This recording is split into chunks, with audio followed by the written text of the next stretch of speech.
Trust the profits. It's the formula here. And yes, going to be bringing you yet another replay, another reaction here. This time it's the Claiborne Breeders' Futurity. We've got one scratch. That would be Ewing, the horse that I was most intrigued to see in this race, to be honest with you. 2 wins for Ewing coming out of Nick's Go and looks to be so far probably the best progeny out of Nick's Go. Horse that I'm extremely interested in terms of being a sire because he was so successful, especially moving over to Brad Cox's barn.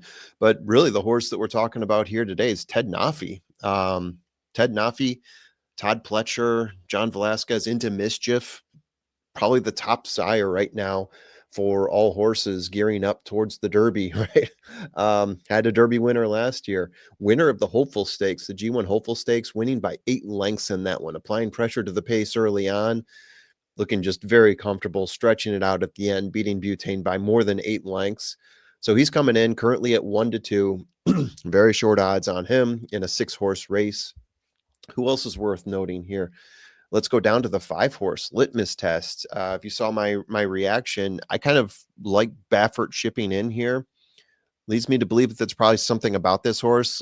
Came in 4th at the Delmont Futurity, but is a Nyquist. I do look Nyquist as a sire. Flavian Pratt gets the mount here.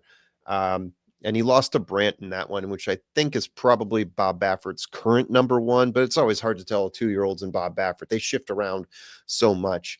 Spice Runner, the 4-horse, 2 wins and a second in 4 races, won the 1 mile Iroquois, sitting pretty close to the pace there, beating Comport by a head in that one.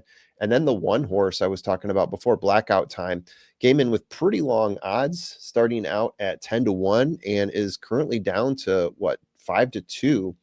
But a pretty raced horse. Went the distance previously, I think. Well, they're off right now. They are off. And it looks like the 5-horse Litmus test. No surprise, Baffert wants to get that horse out early.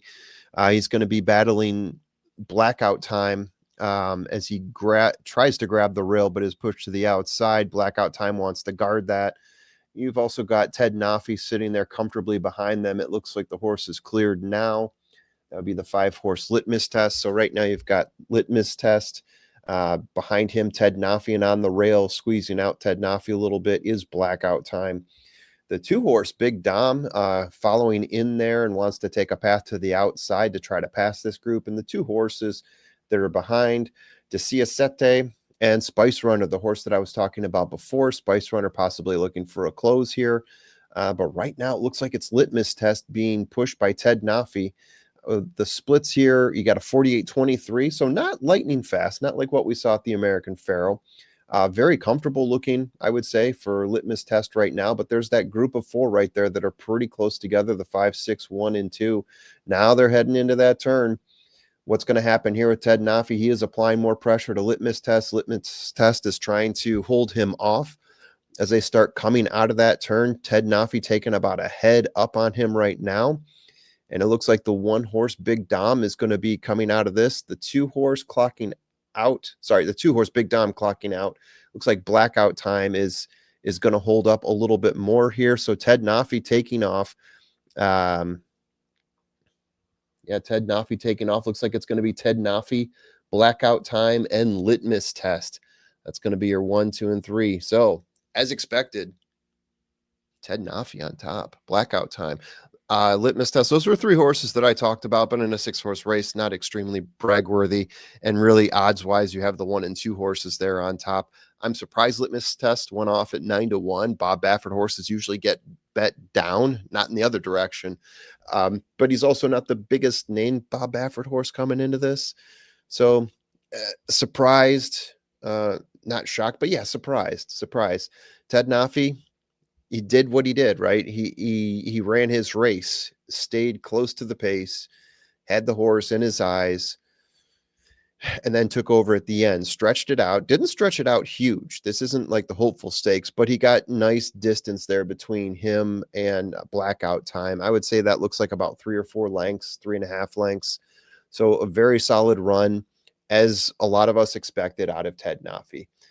Did I expect to see an upset here? I thought it was possible, but Ted Noffey doing what a lot of people expected Ted Noffey to do.